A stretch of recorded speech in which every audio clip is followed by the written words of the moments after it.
अब बात करते हैं दूसरी वजह की। 16वीं और 17वीं सदी तक मुगलों की लगभग पूरे भारत पर अच्छी पकड़ बन चुकी थी। उनकी नजर में हिंदुस्तान में कोई भी दूसरा राजघराना नहीं था जो उनकी बराबरी कर सके। उस दौर में शादियां राजनीतिक और सामाजिक हैसियत देखकर होती थी। अपनी बेटी का हाथ किसी ऐसे शख्स को देना जो पद और रुतबे में उनसे कम हो, ये बात मुगलों को बिल्कुल भी मंजूर नहीं थी।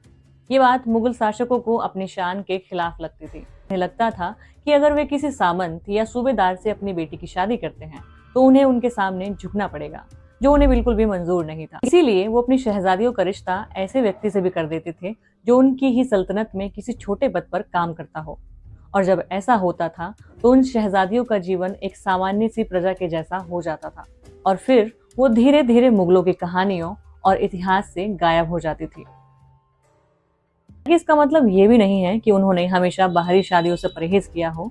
कभी कभी राजनीतिक दोस्ती को मजबूत करने के लिए भी मुगल शहजादियों की शादी राजपूत राजाओं से की जाती थी। लेकिन ज्यादातर मामलों में बादशाह एक दुविधा में रहते थे कि वे किसी बाहरी ताकतवर राजा से शादी करके नया खतरा मोल नहीं लेना चाहते थे।